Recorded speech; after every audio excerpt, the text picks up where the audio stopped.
अरे लास्ट हमारे पास electrophilic addition reactions का एग्जांपल है ऑक्सीडेशन यूजिंग KMnO4। अगर KMnO4 लेंगे तब हमारे पास रिएक्शंस क्या होगा। तो अगर हमारे पास KMnO4 लेते हैं तो यहाँ पे हमारे पास जो रिएक्शंस होगा, जैसे अगर ये मॉलिक्यूल्स है, अल्कीन है, अब यहाँ से याद करो कि KMnO4 हमने हाइड्रोक्सिलेशन में भी पढ़ाया था। वहां पे KMnO4 और यहाँ पे KMnO4 में अंतर यह है कि वहां पे 1% KMnO4 लिखा है, यहाँ पे 1% नहीं है, वो कंसंट्रेटेड है। तो अगर हमारे पास यहाँ पे कंसंट्रेटेड है या फिर अमाउंट ना भी लिखा रहे, कंसंट्रेटेड KMnO4 अगर हम ले लिए हैं तो ये क्या करेगा, सेम ओजोनोलिसिस जैसा काम करेगा। अब ओजोनोलिसिस जैसा काम करेगा तो यहां से ये दोनों बॉन्ड्स तोड़ करके ऑक्सीजन ऑक्सीजन लगा सकते हो। अगर ऑक्सीजन लगाओगे तो हमारे पास जो नेक्स्ट प्रोडक्ट बनेगा वो डबल बॉन्ड ऑक्सीजन, कुछ नहीं लिखा हुआ, मतलब यहाँ पे हाइड्रोजन और हाइड्रोजन होगा, यहाँ पे CH होगा ना, ये मॉलिक्यूल्स बनेगा। अब ये क्या है, एल्डिहाइड है, और KMnO4 एल्डिहाइड हो या कीटोन हो कोई फर्क नहीं समझता, सबको ऑक्सीडाइज करेगा। अभी हमारे पास क्या बना है, एल्डिहाइड की कीटोन, एल्डिहाइड बना हुआ है। तो ये तो एक सिंगल मॉलिक्यूल्स है, तो अगर हमारे पास ये जो बनेगा इसी में हम कर देते हैं C double bond OH, C double bond OH। अब समझते हैं कीटोन में जब हमारे पास होगा, कीटोन का ऑक्सीडेशन कैसे होगा वो समझना, ये थोड़ा सा इंपॉर्टेंट है, वो देखना। जैसे अगर हमारे पास CH3 है, CH3 है, डबल बॉन्ड O, यहाँ पे CH3 है, यहाँ पे H, ये बॉन्ड्स टूटेगा, हमारे पास कंसंट्रेटेड KMnO4 के प्रेजेंस में ये क्या देता है, नेसेंट ऑक्सीजन ये भी देता है KMnO4, ऑक्सीडाइजिंग एजेंट जैसा काम करेगा, ऑक्सीडाइजिंग एजेंट ही भी है। तो मैंगनीज का ऑक्सीडेशन नंबर +7 मैक्सिमम है, तो मैक्सिमम से कोई नीचे ही आ सकता है। अगर नीचे आएगा मतलब +7 से अगर कोई अपना ऑक्सीडेशन नंबर घटा रहा है तो दूसरे का क्या करेगा, बढ़ाएगा मतलब ऑक्सीडाइजिंग एजेंट। तो ये ऑक्सीडाइजिंग एजेंट फिर यहाँ से बनेगा, टूटेगा, सबसे पहले क्या बनाएगा, CH3 C double bond O बनाएगा। दूसरा जो हमारे पास स्पीसीज बनाएगा OC डबल बॉन्ड हमारे पास CH3 और ये H। अब यहाँ से समझना, यहाँ पे जब हमारे पास फर्दर ये रिएक्ट करेगा एल्डिहाइड और कीटोन को कोई फर्क नहीं कर पाएगा, कोई फर्क नहीं करेगा, तो ये बॉन्ड टूटेगा, वो समझना देखना। पहला तो एल्डिहाइड वाले के केस में तो लिखने आता है तुम लोगों को, CH3 C double bond O, ये कार्बन हाइड्रोजन के बीच ऑक्सीजन इंसर्ट कर जाएगा, मगर यहाँ तो कार्बन हाइड्रोजन का बॉन्ड ही नहीं है। यहाँ पे क्या होता है कि ये जो कार्बोनाइल कंपाउंड्स, अब देखो इधर भी कार्बन है, इधर भी कार्बन है, एक कार्बन है, जिस साइड कार्बन का नंबर्स कम होगा कार्बोनाइल उसको मिल जाएगा। जैसे अगर यहाँ पे अभी 2 कार्बन रहता, इस साइड C2H5 रहता और यहाँ पे CH3 रहता, तो इधर 2 कार्बन है, इधर 1 कार्बन है, तो 1 कार्बन को इस कार्बोनाइल को मिल जाएगा। अभी रुक जाना, अभी फिलहाल क्या करना है, इधर तोड़ देना है, अभी दोनों साइड सिमेट्रिकल है, तो अगर इधर तोड़ोगे 2 कार्बन इधर और इधर 1 कार्बन, इधर भी तोड़ोगे 2 कार्बन और 1 कार्बन का ही पेयर बनेगा। 2 कार्बन का एसिड बनाना और 1 कार्बन का एसिड बनाना है, यहाँ पे 2 कार्बन हो गया, तो ये 2 कार्बन का एसिड बनेगा हमारे पास CH3 C double bond OH, ये 2 कार्बन हो गया। यहाँ से टूटा CH3 था, ये CH3 हमारे पास 1 कार्बन का एसिड, तो 1 कार्बन का जो एसिड होगा वो यही बनेगा। कीटोन के केस में क्या होता है, मॉलिक्यूल्स और टूटेगा। यहाँ पे एल्डिहाइड के केस में कार्बन हाइड्रोजन बॉन्ड ऑक्सीडाइज होता है, मगर कीटोन के केस में कार्बन कार्बन बॉन्ड टूट जाएगा, और जितने कार्बन का बॉन्ड टूटा, जितने कार्बन का ग्रुप बना ना, उतने का करस्पॉन्डिंग एसिड बन जाएगा। तो ये 2 कार्बन का था, 2 कार्बन का एसिड, 1 कार्बन था तो 1 कार्बन का एसिड, पहले ये अल्कोहल बनेगा, अल्कोहल के बाद फिर ये एल्डिहाइड बनेगा, तो उतना लंबा नहीं लिखते हैं, जितना कार्बन है उतने कार्बन का एसिड बना देते हैं। फिर समझना, जैसे ये मॉलिक्यूल्स हमारे पास CH3 CH double bond C हमारे पास CH3 हमारे पास यहाँ पे CH2 CH3, ये मॉलिक्यूल्स हमारे पास। अब यहाँ से समझना कि यहाँ पे जब हम रिएक्शंस करवाएंगे KMnO4 से, जब अमाउंट ना लिखा रहे मतलब कंसंट्रेटेड और उसमें डबल बॉन्ड को तोड़ देना है। अब यहाँ से टूटेगा तो ये क्या बनेगा, CH3 C double bond OH। दूसरा जो मॉलिक्यूल्स बनेगा O डबल बॉन्ड हमारे पास C CH3, यहाँ पे CH2 CH3। क्लियर इतनी बातें, पहला तो क्लियर है। अब देखो हमारे पास पहला तो एल्डिहाइड है, ये फर्दर रिएक्शंस करेगा नेसेंट ऑक्सीजन, या फिर से यहाँ से लिख सकते हो KMnO4, यहाँ से फिर से रिएक्शंस होगा तो CH3 C double bond O, यहाँ पे OH कर दोगे। यहाँ पे देखो अब हमें यहाँ इधर उस साइड से तोड़ना है, ये या जो ये बीच वाला जो कार्बन है उसको मिलेगा जिसको हमारे पास जिस साइड कार्बन की कमी कम होगा। देखो अगर हम यहाँ से तोड़ देंगे तो इधर 2 कार्बन, इधर भी 2 कार्बन, मगर जब इधर से तोड़ेंगे तो इधर 1 कार्बन और इधर 3 कार्बन। तो हमेशा जो पेयर है वो मैक्सिमाइज करना है। तो ये जो कार्बन उस साइड जाएगा जिधर ऑक्सीजन की, जो इधर कार्बन की कमी होगी या जिधर कार्बन का नंबर कम होगा। इधर 2 है और इधर 1 है, तो 1 के साइड वो कार्बन दे देंगे। बात समझ में आया? अब तो यहाँ पे कितना बन गया, 2 कार्बन, इधर भी कितना है 2 कार्बन, तो 2 कार्बन का 2 एसिड बनेगा। इतना ही करना है। तो हमारे पास ये 2 लिख देंगे, क्या यही अमाउंट्स बनेगा, क्या यही मॉलिक्यूल्स? तो इसी को हम लिख दें, या 3 बार लिख दो या तो 3 टाइम्स कर दो। ये भी वही 2 कार्बन का एसिड, यहाँ पे भी टूटेगा तो 2 कार्बन का एसिड, तो यहाँ पे 2 मॉलिक्यूल और यहाँ पे 1 मॉलिक्यूल, 3 जनरेट हो गया। नीचे वाला दूसरा बनेगा, ये कितने कार्बन है, 1 और 2, 2 ही कार्बन हुआ ना, तो 2 कार्बन का एसिड है। ये मत करना कि यहाँ पे 2 हाइड्रोजन है सर यहाँ, तो ये पहले अल्कोहल बनता है, अल्कोहल से फिर ऑक्सीडाइज होकर एल्डिहाइड और कीटोन बनेगा, तो इस केस में एल्डिहाइड बनेगा। एल्डिहाइड के बाद फिर बनेगा वो एसिड। ये होता है काम, मगर उतना काम नहीं करेंगे, हमें सिर्फ कार्बन काउंट करना है। तो यहां से एक स्टेटमेंट लिख दे रहे हैं, oxidation of ketone, oxidation of unsymmetrical ketone, unsymmetrical ketone. Symmetrical होगा, जैसे हमने बोला कि भी CH3 था, तो किसी साइड भी एक बार साइड कर देंगे। प्रॉब्लम किसमें है, अनसिमेट्रिकल में। अगर अनसिमेट्रिकल कीटोन का अगर ऑक्सीडेशन करेंगे तो कार्बोनाइल वाला कार्बन उस साइड जाएगा जिधर कार्बन के नंबर कम होंगे। तो oxidation of unsymmetrical ketone, carbon of carbonyl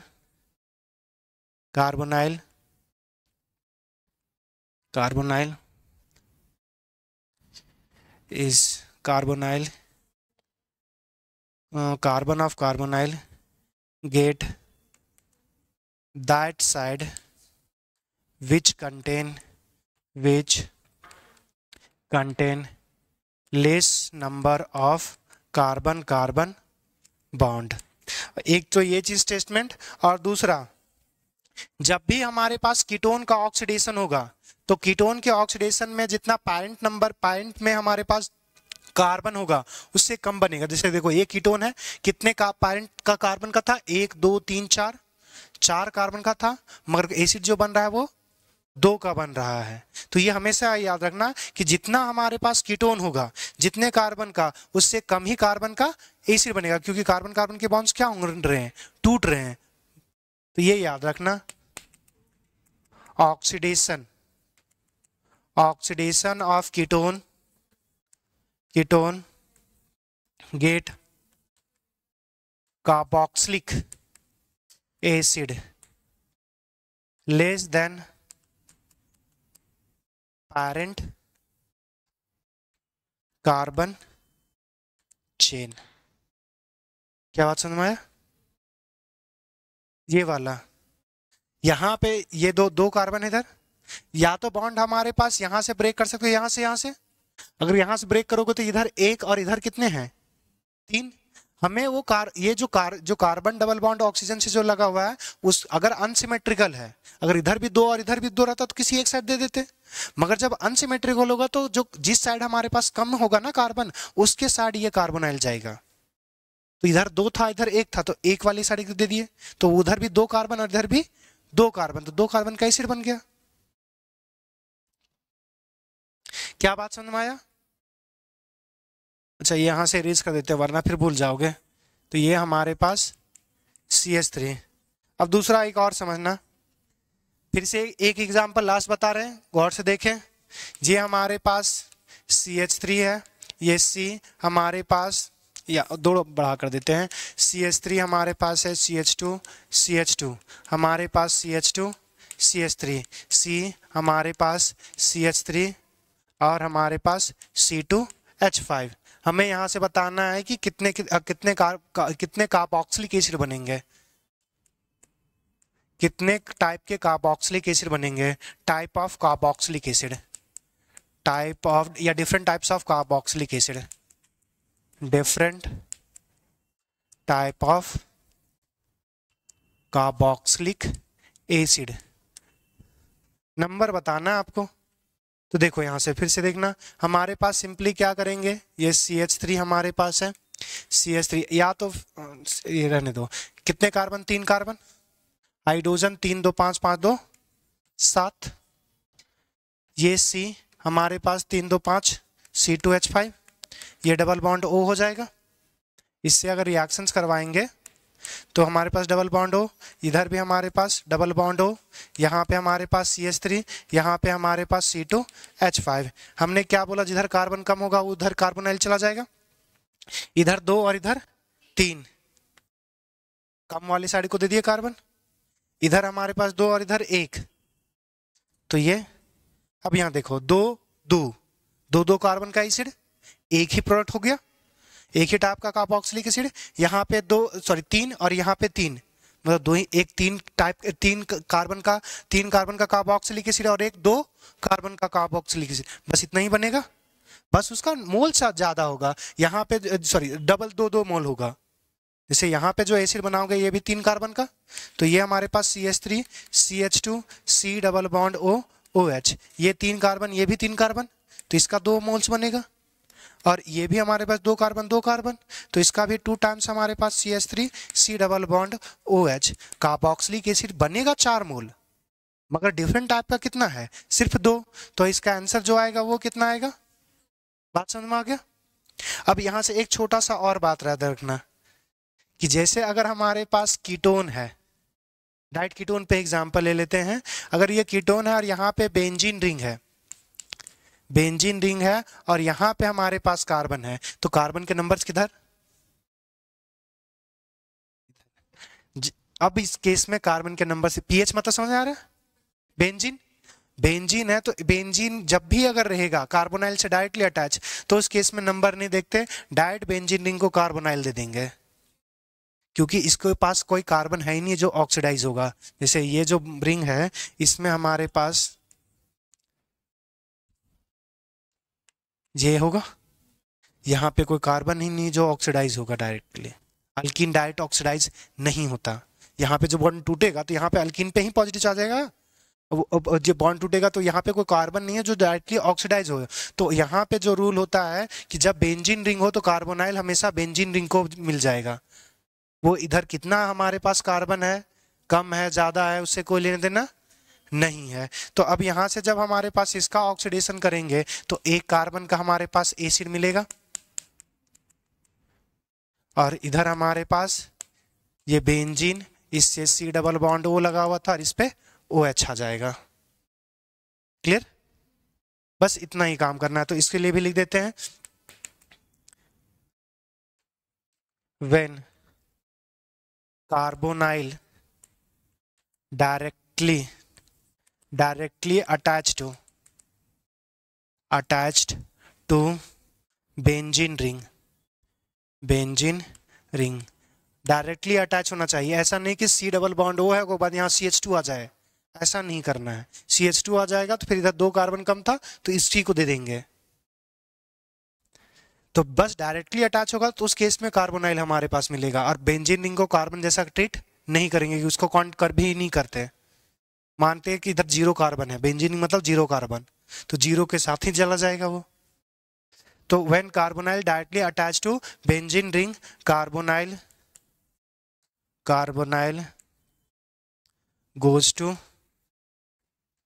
goes to benzene ring। Clear. जैसे और ये दिमाग में रहेगा उससे अच्छा एक लिखवा देते हैं CH3 CH2 C double bond O CH2। यहाँ पे अगर ऐसा रहा तो यहाँ पे हमारे पास फिर बॉन्ड जो टूटेगा यहाँ से टूट जाएगा, इसका कार्बन फिर नहीं काउंट हो, ये एक कार्बन ये जो इधर काउंट नहीं कर रहा है, मगर इधर जो ये बॉन्ड्स होगा तो इधर 2 कार्बन, और तब इस केस में ये काउंट हो जाएगा क्योंकि अब इसके पास ऑक्सीडाइजिंग कार्बन है, इस केस में नहीं था, तो इस केस में ब्रेक हो जाएगा। और इस केस में ब्रेक हो जाएगा तो हमारे पास 3 कार्बन का कार्बोक्सिलिक एसिड, और इधर हमारे पास बेंजोइक एसिड। तो जनरली जब ये ऐसा रहेगा, बेंजीन से एक ही कार्बन लगा रहेगा तो उसको बेंजोइक एसिड बना देना। क्लियर है इतनी बात है? तो यहाँ पे हमारे पास ओजोनोलिसिस खत्म, इलेक्ट्रोफिलिक एडिशन रिएक्शंस भी। अच्छा क्या, तो ये ऑक्सीडाइजिंग ये करता क्या, वही चीज जैसा सेम काम करता है। ये जो पाई बॉन्ड्स जहां पे था, ये तो हम लोग कीटोन का कर रहे थे ना, जैसे ये पाई बॉन्ड था तो पाई बॉन्ड की जगह ये नेसेंट ऑक्सीजन था, यहाँ इंसर्ट करता है, वो बार बार इंसर्ट करते जाएगा। तो ये एक जो, अब देखो ऑक्सीजन जो नेसेंट ऑक्सीजन प्रोड्यूस करेगा तो उसके पास 6 इलेक्ट्रॉन है, ऑक्टेट कंप्लीट नहीं है, तो नेसेंट ऑक्सीजन कैसा हो गया, इलेक्ट्रोफाइल या न्यूक्लियोफाइल? इलेक्ट्रोफाइल ही एडिशन हो रहा है वो, बस उतना डीपली मैकेनिज्म नहीं देखते हैं, मगर हो रहा है वही रिएक्शंस। तो यहाँ पे हमारे पास इलेक्ट्रोफिलिक रिएक्शंस खत्म। बस एक छोटा सा देखना कि अगर यहाँ पे जैसे देखो ये मॉलिक्यूल दिया हुआ है CH3, हमारे पास CH डबल बॉन्ड, हमारे पास CH2, अब यहाँ पे दे दिया हुआ 2 केस में, 1% दिया हुआ है 1% KMnO4, और यहाँ पे या तो परसेंटेज लिखा रहेगा या तो डायरेक्ट आपके पास लिखा रहेगा कंसंट्रेटेड KMnO4, या कुछ नहीं लिखा रहेगा। तो अगर मान के चलते हैं कि कंसंट्रेटेड या अमाउंट नहीं लिखा हुआ है, तो अगर जब भी नहीं लिखा हुआ मतलब वो अच्छा खासा अमाउंट में है, तो जब 1% रहेगा तो उसमें क्या करते थे, OH OH सेम साइड या डिफरेंट साइड? बहुत अच्छे, सेम साइड हम ऐड करेंगे OH, हमारे पास ये आ जाएगा CH3 CH, ये OH, हमारे पास CH2 OH। क्लियर? और इसमें जब करेंगे तो ये बॉन्ड ही तोड़ देंगे, CH3 C, हमारे पास H, ये डबल बॉन्ड O प्लस यहाँ पे O, हमारे पास CH2।